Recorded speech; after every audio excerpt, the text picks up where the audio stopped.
Good evening. Southern Water has been named as the worst performing water company for the 4th year in a row. Inaccurate bills, problems with meters and a 10% increase in complaints were just some of the issues. In our region, there are 4.5 million customers, but the consumer watchdog says the company is failing to address the problems. Martin Dowse has more. Southern Water rang Alicia Williams last year to tell her they could adjust her payment plan to reduce her monthly bill. She jumped at the chance. 6 months later, they rang her again to tell her she was now £300 in arrears and demanded payment.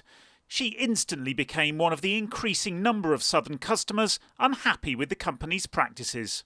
I trusted the lady that was telling me that my payments would be fine at £20, so I just said, that's great. When I got the phone call to say that I was in arrears, I was just in total shock. Well, I just think that maybe they need to retrain their staff. I think it's just horrendous. On its website, Southern Water pledges a high standard of customer service. But again, it failed to deliver that on a pretty dramatic scale in 2015 to 16, according to the Consumer Council for Water, with double the number of complaints than the industry average. Around 77 complaints per 10,000 customers, a 10% rise on the previous year. Very disappointing indeed. We are now in a situation where there has been a continuous poor performance at Southern Water. They are experiencing considerable numbers of complaints, and they are actually twice the number of complaints compared with the average for the industry. So that is not good enough. So both Ofwat and ourselves are pressing them on this, and we're hoping that it's now starting to pay dividends in this current year. Billing and charges inevitably were the cause of most of Southern's complaints, along with the fact that they've been responsible for the highest rate of compulsory metering across the industry. The move from rateable value to paying on a meter means that rather than having a very stable bill, customers' bills vary with their consumption. As well as Southern, the watchdogs asked 3 other companies to report back by the end of October to explain what they're doing to reduce complaints. If Southern continues to underperform, then the Consumer Council for Water says penalty payments can and will be imposed by the regulator. Martin Dowse, ITV News. In other news, police investigating a string of armed robberies in Worthing and Lancing have arrested a man. A 34-year-old from Worthing was arrested in connection with a raid at Pizza Hut on Sunday. He's been bailed. A vehicle has also been seized. Meanwhile, police have named a young woman from Waterlooville who died in a crash on the A3 in Hampshire last week. 22-year-old Laura Westbrook's car veered off the southbound carriageway near Clanfield. A 26-year-old man from Portsmouth who was arrested has now been bailed. The Prime Minister has refused to rule out building a new runway at both Gatwick and Heathrow after being accused of dithering over airport expansion. Speaking on a visit to New York, Theresa May said her approach to big decisions was to think carefully and examine the evidence. The much-delayed announcement is expected in October. Now, a day without a road death, that's the aim of Sussex Police as they join a European campaign aimed at reducing fatalities. 42 people died on the county's roads last year, and officers say that's 42 too many. Charlotte Wilkins spent the day with police as they targeted dangerous drivers. 92 white van. Another day, another speeding driver. Sussex Roads Policing Unit are targeting motorists who are driving dangerously in a bid to reduce road deaths across the county. Any idea why we stopped you? Not sure. No? 42 people died on Sussex's roads last year. Officers and road safety campaigners say that's 42 too many. Their ultimate aim is to have 0 fatal collisions on our roads every day. It's very, very ambitious. It'll take a long time, but it's absolutely necessary that we have this target because, of course, behind every single number is a family, a community absolutely devastated, when most of the time that death simply didn't need to happen. 19-year-old Will Funnell was killed instantly in a high-speed crash. Today, his father gave his heartfelt support to the campaign and said youngsters in particular need to think about the consequences of driving dangerously. You could lose your life, but your parents, their life just finishes.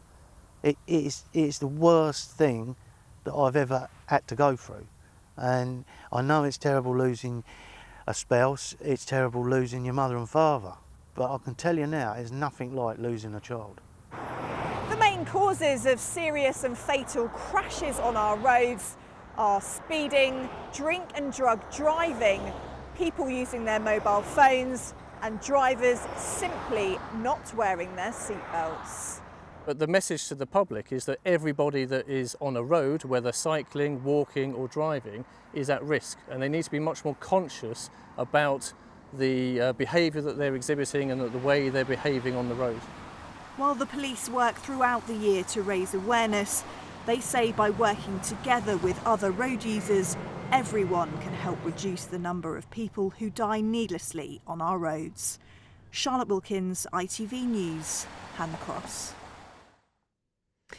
And finally tonight, he was catapulted to fame in the late 70s with his electronic music, and he picked up an army of fans. Now Gary Numan is back on tour and performing here in the South. Andy Bevan has been to talk to him about his career and why he's decided to return to the music business. Gary Numan makes a few final sound checks, something the 58-year-old first did before autonomous cars, mobile phones and even CDs were invented. His fans start to file in, eager to see and hear their idol up close, some of them loyal for more than 30 years. Here in my car, I feel safest of all. I can lock on my doors. It's the only way to live in cars. In 1979, Gary Numan portrayed a stark vision of the future, cold, robotic, paranoid, but it brought him instant global fame. All of a sudden you're number one and everyone knows who you are, and that's kind of what you wanted, and it's great. There's no money at that point, that comes later, but eventually there's money, and that, you know, fantastic. In 1997, he married Gemma O'Neill, a long-time Numan superfan, their wedding making the pages of Hello magazine, and the couple now have 3 daughters. The family recently moved to Los Angeles, their journey documented in a new film called An Android in La La Land, currently in selected cinemas. Numan says there are large parts of the film he dislikes, but in it he speaks about having Asperger's, thought by some to explain his emotionless 80s stage persona. Gary, though, insists the condition has helped rather than hindered him. We're obsessive, brilliant, that's fantastic. If you're in the music business, well, that's a great trait to have. And being able to feel things very, very deeply is very useful for writing. But this way of being able to just separate emotion and move it to one side. I don't know how many, if you've ever read really, really bad reviews, but that's a really useful thing to have. Well, I'll just put that over there for now, and I'll get back to that later. Carry on going, yeah. His most recent album, Splinter, Songs from a Broken Mind, was testament to his condition, but it put Numan back in the top 20 album chart, with reviews calling it his best work in 30 years. Splinter comes along. It's now meant that I can look back on my history and go, yes, something to be proud of, actually, now that I'm free of it. And all these people that talk about it as being innovative and talk about me as being a pioneer, which I've been like that about. Now I can just go back and go, yeah, that was me actually. After this tour, Gary will return to LA to work on his next album, inviting his fans to monitor its progress online. Back in 1980, of course, Numan's version of the future didn't predict the internet, but neither did it foresee a career that would span and influence a generation of music history.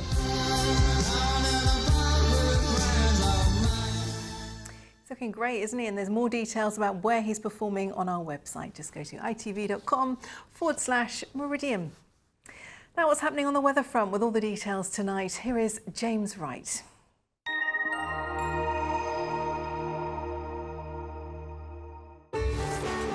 From sleet to the slopes, driving through Europe. Eurotunnel the Shuttle sponsors ITV Meridian weather. Hi there, good evening. Some rain around, but not very much is the order of the day of the next few days. There should be some sunshine in between. Tonight, first front moving through, 1 or 2 bits of dampness, but really that's all it's going to amount to, pushing in from the west. Lows of 13 or 14 Celsius, a mild overnight, and then tomorrow this front is still with us, but really not producing much in the way of rain at all. Maybe even 1 or 2 brighter breaks. Same into the afternoon, highs of 19 Celsius, so nothing to write home about, and then not looking too bad into the weekend, but things will be unsettled at some point, probably Saturday night. We're expecting more in the way of heavier rain. Night-night. Eurotunnel the Shuttle sponsors ITV Meridian weather. Well, that's all from us for tonight. We are back during Good Morning Britain from 6 o'clock tomorrow morning. But from me and from all of us here on the Late Team tonight, thanks very much for your company. See you tomorrow. Good night.